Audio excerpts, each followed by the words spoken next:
In this video, I'm going to show you how to access NFL content using YouTube TV's free trial. YouTube TV offers a free trial, typically 7 to 14 days, that includes access to popular sports channels like ESPN, NBC, and Fox, which broadcast NFL games throughout the season. To get started, sign up for the free trial on the YouTube TV website or app. Once your account is set up, open the app or website and navigate to the Live section to find the NFL schedule. Games are often aired on channels like NBC for Sunday Night Football, Fox for regular season games, and ESPN for Monday Night Football.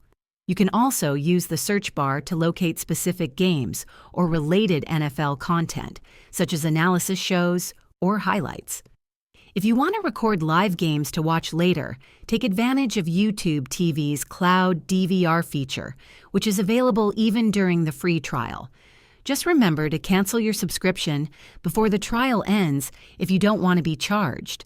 With this setup, you can enjoy live NFL action without missing a moment.